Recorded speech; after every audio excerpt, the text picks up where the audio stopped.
Welcome to my channel living with bittersweet KR। তো আজকে হলো 8 ডিসেম্বর। আমরা আজকে চলে যাব দারিংবাড়ি থেকে গোপালপুর চলে যাব। দারিংবাড়িতে 2 রাত্রি থাকা হয়ে গেছে। তো আজকে আমরা ওই সাইট সিন করতে করতে গোপালপুর যাব। তো প্রথমেই আমরা চলে এসেছি কফি প্ল্যান্টেশন গার্ডেনে। তো এখানেও স্পাইসেস সেল হচ্ছে, যেটা গতকাল আমরা একটা দোকানে গিয়ে কিনেছিলাম। তো এখান থেকেও অনেকে সব নিল, হলুদের প্যাকেট, তারপরে এলাচ, দারচিনি, তারপরে তিলের চাকতি, অনেক কিছুই পাওয়া যাচ্ছে। তো আমিও নিয়ে নিলাম। ওই তিলের চাকতিগুলো বেশ ভাল লাগছিল, হালকা মিষ্টি আর বেশ টেস্টি। তো আমি আন্দাজেই নিয়েছি, কিন্তু পরে খেয়ে দেখলাম খুবই ভালো। আর এবার আমরা কফি প্ল্যান্টেশন গার্ডেনে এন্টার করব। তো টিকিট আছে, সব জায়গায় 10 টাকা করে টিকিট, বেশিরভাগ ওই 10 টাকার মধ্যেই টিকিট, খুব বেশি দাম নয়, সব এরকম 10 টাকা 5 টাকা এরকমই সব এন্ট্রি টিকিট। তো আমরা এর ভেতরে ঢুকে গেলাম, অনেকটা ভেতরেই গেলাম। গিয়ে দেখি ওখানে একটা কফি শপ আছে।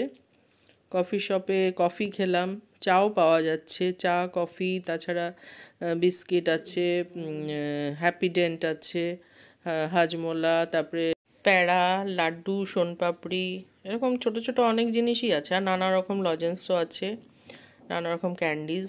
তো আমরা চা কফি খেলাম এবং যেগুলো ইচ্ছে হলো কিনে নিলাম, কিনে সঙ্গে নিয়ে আসলাম। আর এখানে পার্কও আছে, পার্কে অনেকে ফটো টটো তুললো। বাচ্চাদের পার্ক আর কি, চিলড্রেন্স পার্ক। সব বড়রাই খেলতে আরম্ভ করে দিয়েছে। তো ভালোই বেশ পার্কটা। আর কফি প্ল্যান্টেশন গার্ডেনে ভালোই সময় কাটলো। এরপর আমরা মানে বেরিয়ে আসছি। আর অপোজিট সাইডে পাইন ট্রিজ দেখলাম, অনেক পাইন ট্রিজের গার্ডেন আর কি। সেটা ঠিক কফি প্ল্যান্টেশনের গার্ডেনের উল্টো দিকে আর কি। তো এখানে বুড়ো বাচ্চারা একটু খেলাধুলো করলো, খেলাধুলো করার পরে আমরা বেরিয়ে আসলাম।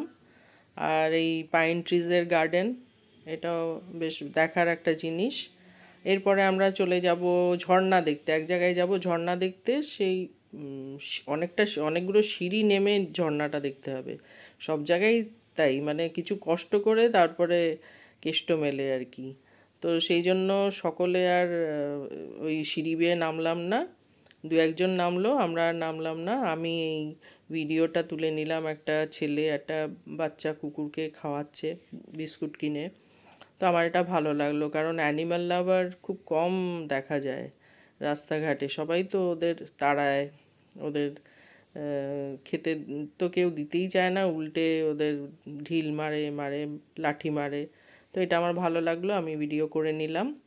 আর এরপরে আমরা লাঞ্চ খাবো আর কি। লাঞ্চ খেতে একটা হোটেলে গেলাম, হোটেল প্রিয়া, নাম হলো প্রিয়া। তো এখানে ওই আমাদের কলকাতার নন্দিনী দিদির হোটেলের মতন আমি একটু ভিডিও করে নিলাম, মানে যা যা ওরা রান্না বান্না করেছে।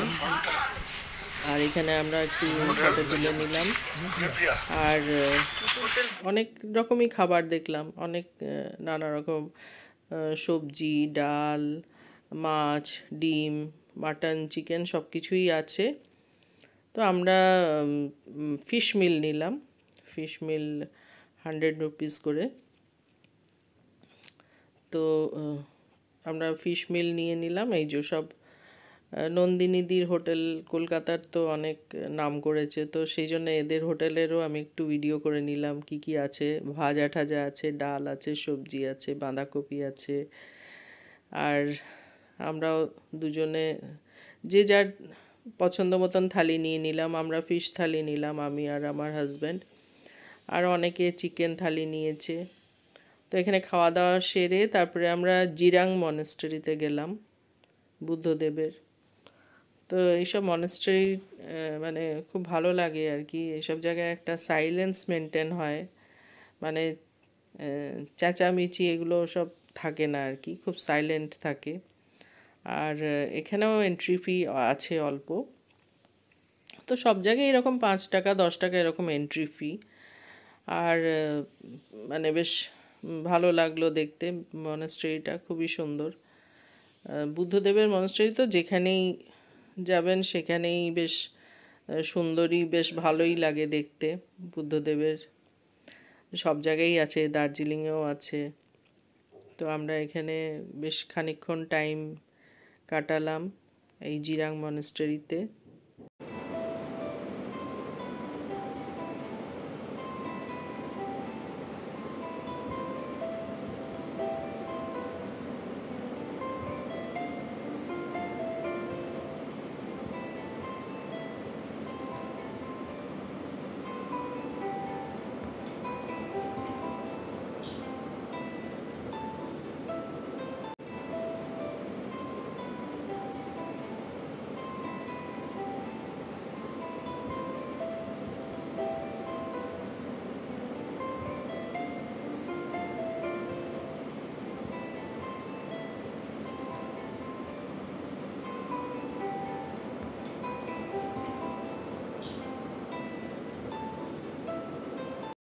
জিরাং মনাস্টারি থেকে আমরা চলে গেলাম খাসাডা ওয়াটারফল দেখতে।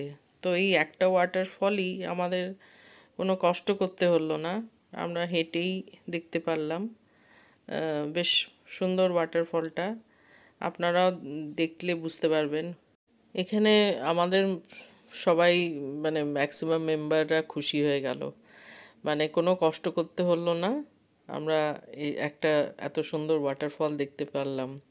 নয়তো ম্যাক্সিমাম জায়গায় তো সে কত নিচে যাও, নিচে গিয়ে দেখো সে কত 200টা সিঁড়ি নেমে যাও, দেখে আসো। আবার কোথাও তো সিঁড়িই নেই, এমনি সেই এই মানে পাথরের উপর দিয়ে আস্তে আস্তে নামতে নামতে সেই এক জায়গায় সবাই গেল, গিয়ে ওয়াটারফল দেখলো। আর এখানে তো আমাদের কারুর কোনো কষ্ট করতে হলো না, তো সবাই খুব খুশি এই ওয়াটারফলটা দেখে, আমাদের সবাই খুব খুশি।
তো এই একটাই ওয়াটারফল যেখানে আমাদের কষ্ট করে কিছু করতে হয়নি দেখার জন্য। তারপরে আমরা চলে এলাম তপ্তপানি।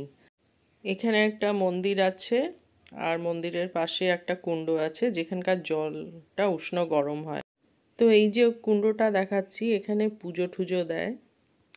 আর এর পাশে আছে স্নান করার জায়গা, ওই ছেলেদের আলাদা মেয়েদের আলাদা। তো শুনলাম এই জলে স্নান করলে নানা রকম রোগ নিরাময় হয়, আর স্কিন ডিজিজ থাকলে স্কিন ডিজিজ ভালো হয়ে যায়।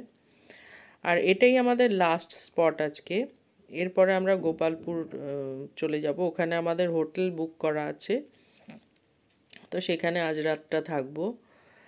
আর এই টেম্পলটায় বেশ ভালো টাইম কাটলো, অনেকেই আসছে দেখছি, পুজো টুজো দিচ্ছে, বেশ ভালো টেম্পলটা, বেশ ভালো, অনেক লোকজন আসছে, পুজো দিচ্ছে।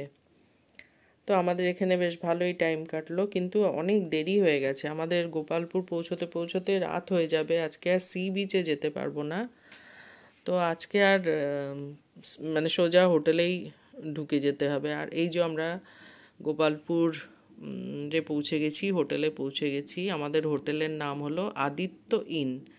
তো আজ এই পর্যন্তই, কালকে আবার নতুন ব্লগ দেব, সেখানে আবার আপনাদের সঙ্গে আবার কথা হবে।